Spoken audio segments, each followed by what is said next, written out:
حضرت عمر فاروق کو حضرت عثمان کو حکم دیتے ہیں اسے 10 اونٹ غلہ بھر کے دے دو. اور وہ بدو آ رہا ہے, گلے میں چادر, محبوب کے گلے میں چادر ہے, گلے مبارک میں یمنی چادر اوڑھ رکھی ہے, دبا رہا ہے, تکلیف پہنچا رہا ہے آپ کو. صحابہ دوڑ پڑے پیچھے ہٹانے کے لیے, اسے پیچھے ہٹایا. محبوب نے پوچھا اس سے پوچھو کیا معاملہ ہے, یہ مجھے اذیت کیوں دے رہا تھا, کیا معاملہ ہے؟ کہنے لگا بانٹنے ہو نا, بانٹتے ہو, میں بھی بھوکا ہوں. مسلمان نہیں تھا وہ, میں بھی بھوکا ہوں, مجھے بھی دو. حکم ہوا لو اس کو غلہ جتنا چاہیے اس سے 10 گنا زیادہ ضرورت سے اس کے غلے کے اناج ہر چیز پر دو, اس کی ضرورت سے بھی زیادہ ہونا چاہیے.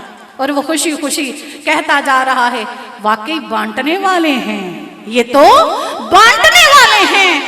میں کافر ہوں, در پہ آیا ہوں, پھر بھی مجھے خالی نہیں لوٹا رہے, سنتے ہیں میری, سنتے ہیں. گزر ہوا جنگل سے, ہرن دیکھ کے بلبلا اٹھی. محبوب مجھے یہودی نے پکڑ لیا ہے, اس نے مجھے پکڑ لیا ہے, میرے بچے پیچھے بلبلا رہے ہیں, رو رہے ہیں بھوک سے. وہ انتظار کر رہے ہوں گے کہ ہماری ماں کھانا لینے گئی ہے, کھانا لے کر آئے گی تو ہمیں کھلائے گی. ایک بار یہودی سے اتنی سی اجازت لے دیجئے کہ میں جا کے بچوں کو دودھ پلا کے آ جاؤں. محبوب سننے کے لیے کھڑے ہو گئے, اس کی داد رسی فرما رہے ہیں. یہودی سے بات کی, اس کو چھوڑ دو ہرن کو, یہ جا کے اپنے بچوں کو دودھ پلا کے آ جائے گی. یہودی نے کہا یہ کیسے ہو سکتا ہے, ہاتھ میں آیا شکار نکل کیسے سکتا ہے, نکل جائے تو وہ واپس کیسے آ سکتا ہے, یہ تو ہو ہی نہیں سکتا. محبوب نے فرمایا میں ضمانت کے لیے تمہارے پاس کھڑا ہوں, یہ آ جائے گی تو ٹھیک ہے, نہ آئے گی تو جو میرے ساتھ کرنا چاہو کر لے. میں ضمانت کے لیے کھڑا ہوں, میں ضمانت کے طور پہ کھڑا ہوں.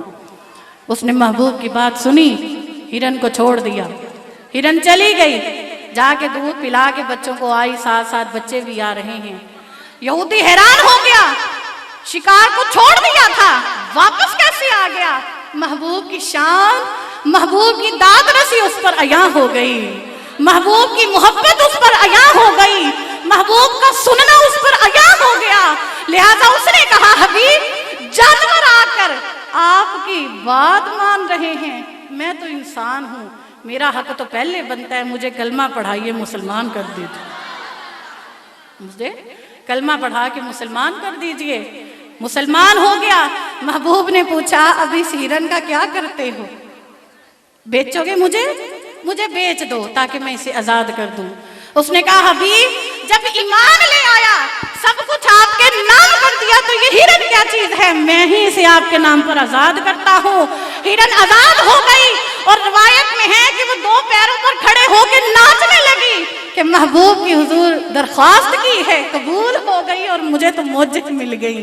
آج تو میں ذبح ہونے جا رہی تھی, کٹنے مرنے جا رہی تھی, مجھے ادھر زندگی کی نوید سنائی جا رہی.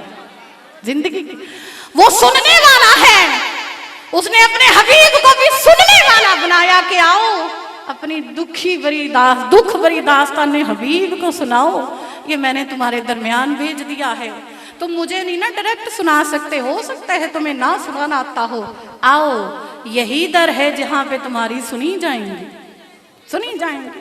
پھر وہ جاننے والا ہے تو اسی نے اپنے حبیب کو جاننے والا بھی بنا دیا.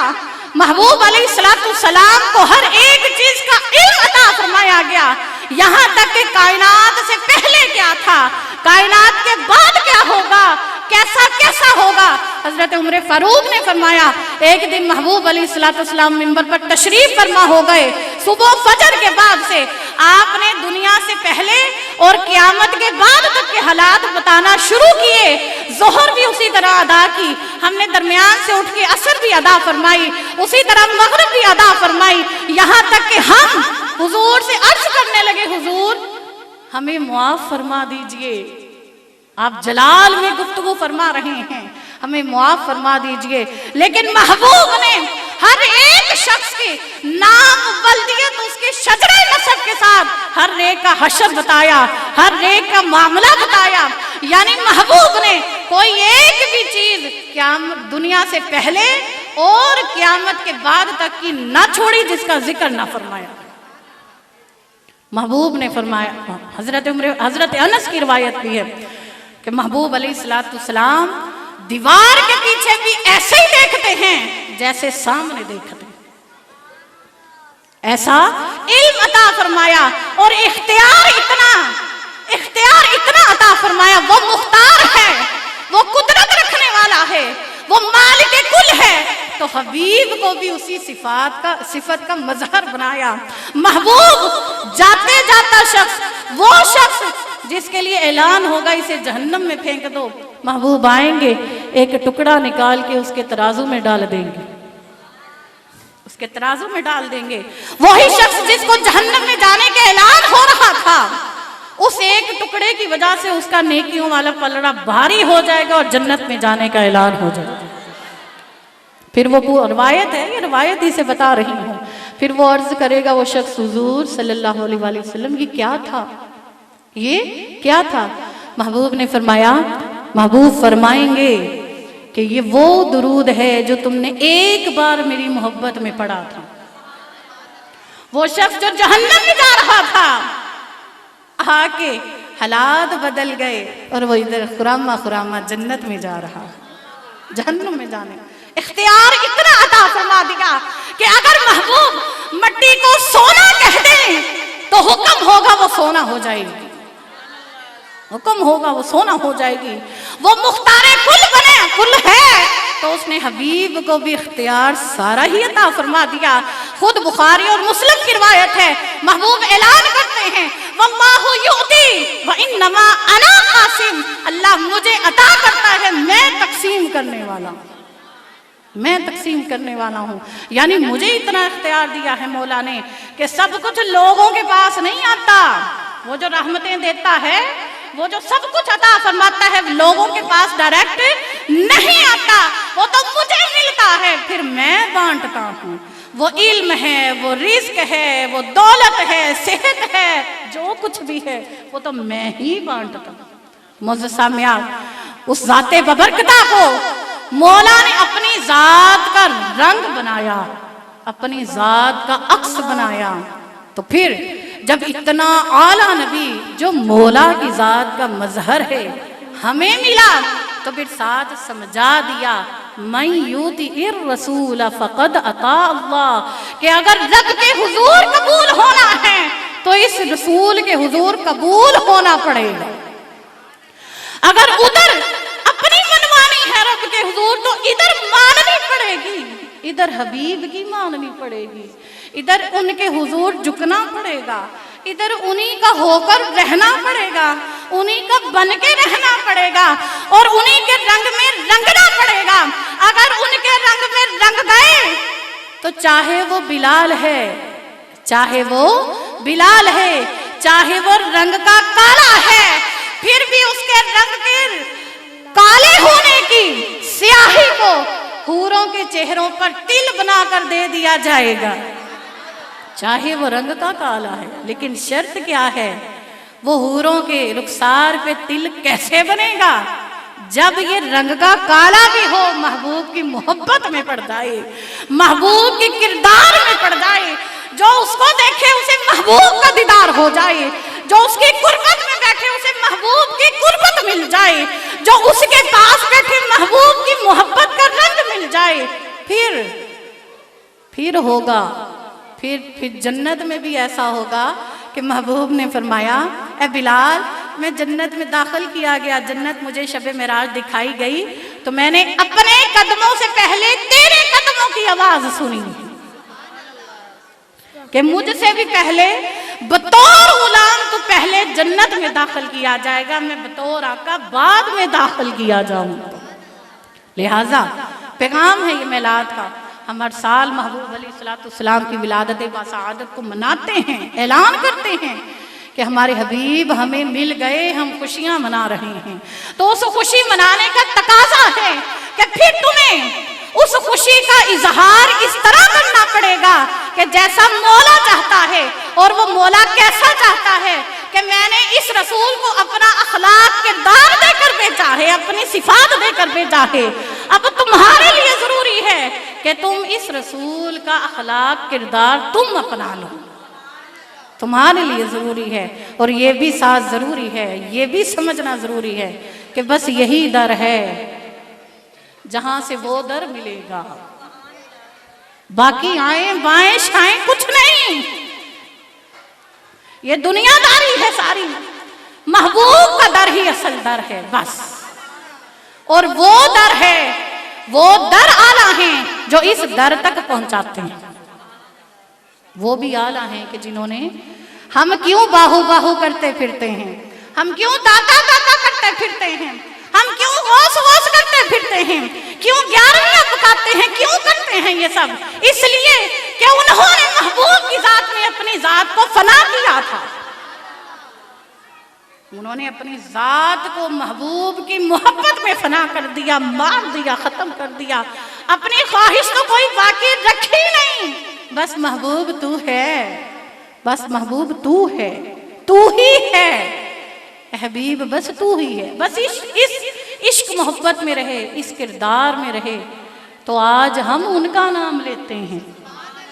ایسے ہی ہے نا، ان کے نام کی دیگیں چڑھائی جاتی ہیں، ان کے نام کے بڑے بڑے پروگرام کیے جاتے ہیں، ان کے نام پر نسلیں ہم کٹ مرنے کو تیار ہو جاتے ہیں، وہ اس لیے کہ وہ عاشق مصطفیٰ ہوئے، غلام مصطفیٰ ہوئے، اصل غلام مصطفیٰ ہوئے۔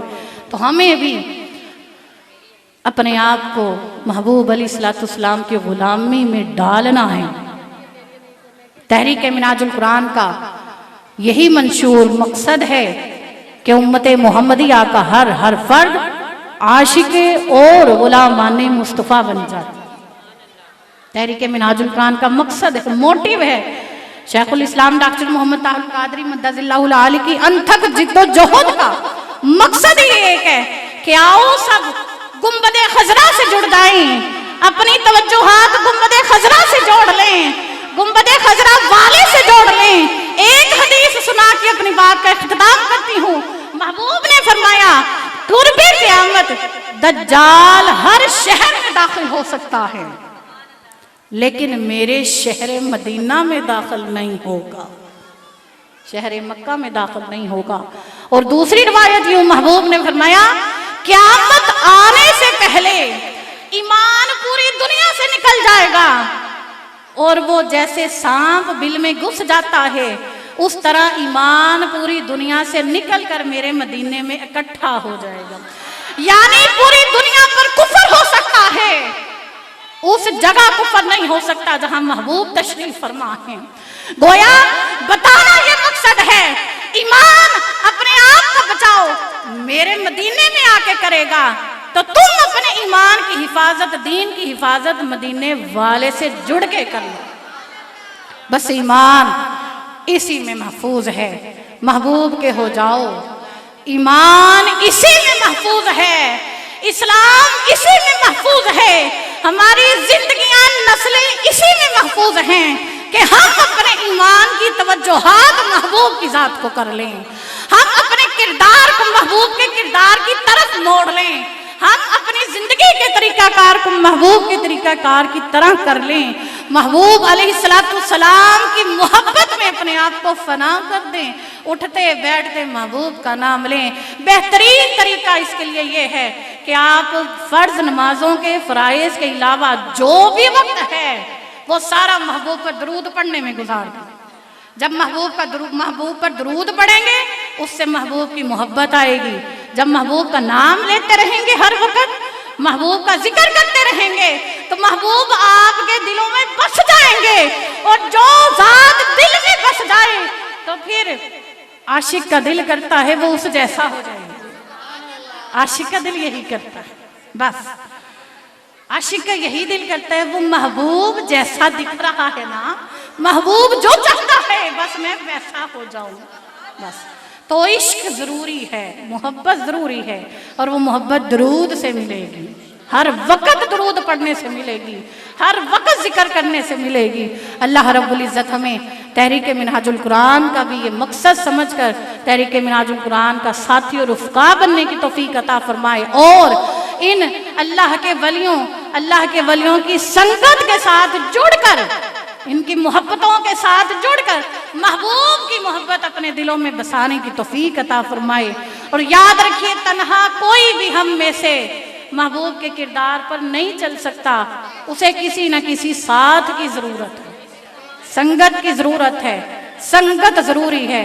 ہاں، سنگت کا انتخاب کرتے وقت اپنے کان، اپنی آنکھیں، اپنا دل کھول کے رکھیں، جانچ پڑتال کریں کہ یہ سنگت حضور تک پہنچاتی ہے کہ دنیا تک پہنچاتی ہے۔